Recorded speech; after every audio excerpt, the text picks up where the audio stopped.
Alors, correction de l'exercice 9 du chapitre 14 sur la symétrie axiale. On nous dit que les figures ci-dessous sont symétriques par rapport à une droite, mais la droite a disparu. On nous demande de compléter le tableau suivant.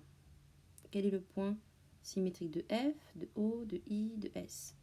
Alors certes, la droite a disparu, mais on peut assez facilement imaginer qu'elle va être quelque part par ici. J'ai bien dit quelque part, hein, c'est pas la bonne droite, c'est qu'elle est à peu près par là. Alors, on nous demande, d'ailleurs elle n'est pas très bien placée, bon c'est pas grave, on nous demande quel est le symétrique de chacun des points. Or, vous savez que les points sont en miroir. Donc, le symétrique de F, ça va être E. Le symétrique de O, L. Celui de I, X. Et enfin celui de S, U. Et à partir de cela, on nous demande de répondre à des questions en justifiant. On nous demande quelle est la longueur LE. Eh bien, la longueur LE va être la même que la longueur FO, car la symétrie axiale conserve les longueurs.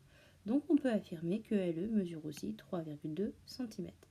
En fait, si vous avez bien regardé la vidéo, enfin, on en avait déjà parlé en classe, mais la symétrie axiale, elle conserve toutes les propriétés des figures, à part l'orientation. En gros, l'orientation change, mais tout le reste est conservé.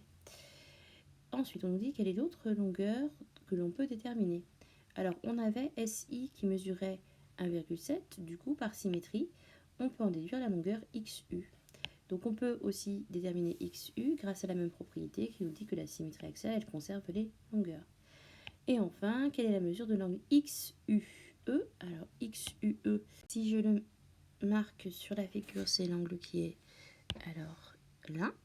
Voilà, ça c'est XUE. Et donc, en fait, l'angle XUE, c'est le symétrique de l'angle ISF. Et comme la symétrie axiale conserve les angles, je peux affirmer que XUE mesure comme ISF, c'est-à-dire 110 degrés. Voilà, c'est tout pour la correction de l'exercice 9.